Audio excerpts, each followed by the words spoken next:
नमस्कार किसान मित्रों, आपका एक बार फिर से स्वागत है आपके अपने कृषि चैनल एग्रीसीएच में। किसान मित्रों, इस वीडियो में हम बात करेंगे मक्का की संपूर्ण वैज्ञानिक खेती पर। जैसे मक्का के लिए उपयुक्त जलवायु, मक्का की फसल के लिए कौन सी भूमि उपयुक्त होती है और भूमि की कितनी पीएच मान होनी चाहिए, मक्का की फसल के लिए उपयुक्त बुआई का समय कौन सा है, खेत की तैयारी, बीज कितना लगता है, 1 हेक्टेयर खेत के लिए कितनी दूरी पर बीज लगाएं, मतलब फसल अंतरण कितना रखें, सिंचाई, खरपतवार नियंत्रण और कीट और रोगों के बारे में भी कुछ जानकारी देंगे।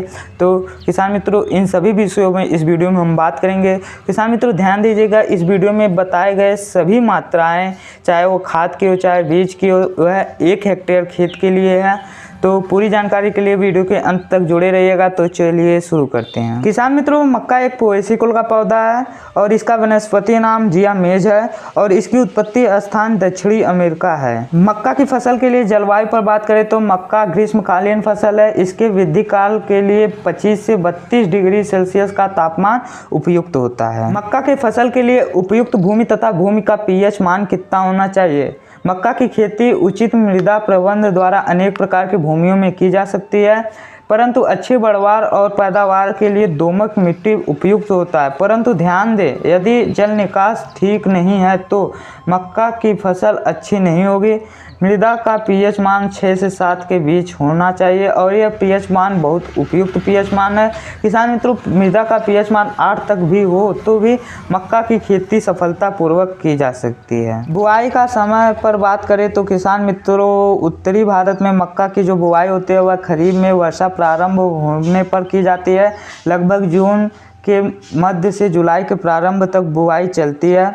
वर्षा प्रारंभ होने से पहले यदि पलेवा से जून के दूसरे सप्ताह तक बुआई कर दिया जाता है तो अंकुरण तथा उपज की दृष्टि से अच्छी रहती है और यह मक्का की बुआई का सर्वोत्तम समय होता है। ये थी खरीफ के मौसम में बुआई। अब रबी के मौसम की बुआई पर बात करें तो अक्टूबर और नवंबर का महीना में आप बुआई कर सकते हैं और बसंत ऋतु की बुआई पर बात करें तो फरवरी और मार्च के महीने में आप बुआई कर सकते हैं। अब किसान मित्रों, खेत की तैयारी पर बात करें तो खेत की पहली जुताई मिट्टी पलटने वाले हल से लगभग 12 से 15 सेंटीमीटर गहरी जुताई करें। उसके बाद 2 से 3 हैरों से जुताई करें और पट्टा लगाकर खेत की मिट्टी को भुरभुरा एवं समतल कर लें। बीज की मात्रा पर बात करें तो आप 1 हेक्टेयर खेत के लिए संकर मक्का का बीज 20 से 25 किलोग्राम तक ले सकते हैं। यदि चारे के लिए आप लेंगे तो 1 हेक्टेयर खेत के लिए 40 से 50 किलोग्राम बीज की मात्रा ले सकते हैं। किसान मित्रों, फसल अंतरण पर बात करें तो मक्का की फसल के लिए आप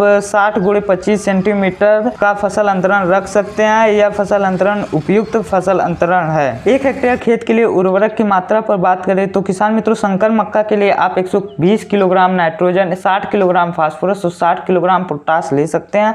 संकुर मक्का के लिए आप 80 किलोग्राम नाइट्रोजन, 40 किलोग्राम फास्फोरस और 40 किलोग्राम पोटाश ले सकते हैं। इसके साथ आप 20 से 25 किलोग्राम प्रति हेक्टेयर की दर से जिंक सल्फेट का प्रयोग करना चाहिए। उर्वरक देने की विधि पर बात करें तो किसान मित्रों, यूरिया की आधी और फास्फोरस और पोटाश की संपूर्ण मात्रा खेत की अंतिम तैयारी के समय पर दे देनी चाहिए। इसके बाद आप शेष यूरिया की मात्रा में से आधी मात्रा 20 से 25 दिन बाद देनी चाहिए। पर ध्यान दें कि यूरिया की जब मात्रा दें उससे पहले आप खेत की निराई गुड़ाई अवश्य करवा लें और जो शेष यूरिया की मात्रा बचती है उसको बुआई से 55 से 60 दिन बाद दें। सिंचाई एवं जल निकास पर बात करें तो किसान मित्रों, मक्का की फसल अत्यधिक पानी एवं सूखा दोनों के प्रति सहनशील है। बसंत ऋतु में भुट्टे अथवा दाने अथवा चारे के लिए बोई गई फसल में 8 से 10 दिन के अंतर पर वर्षा होने तक सिंचाई करते रहें।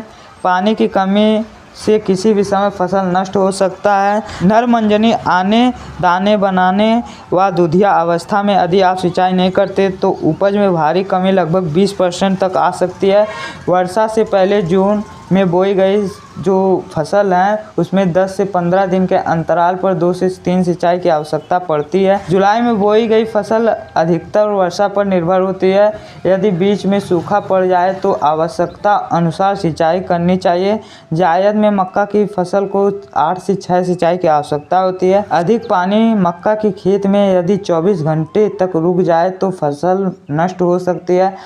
6 से 8 घंटे लगातार पानी रुकने से उपज में भारी कमी आती है। मक्का की फसल ना तो सूखा सहन कर सकती है, ना तो फालतू पानी को सहन कर सकती है। अतः खेत में नालियाँ बुआई के समय तैयार कर लेनी चाहिए।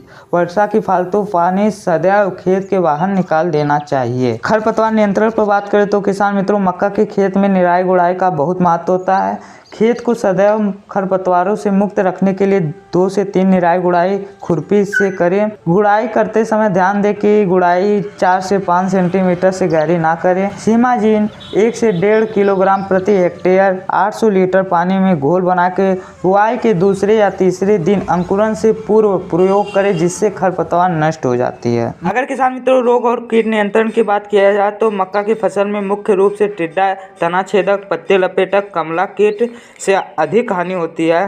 कीटों के नियंत्रण के लिए इंडोसल्फान 35 EC 1.5 लीटर 1000 लीटर पानी में घोलकर छिड़काव करें।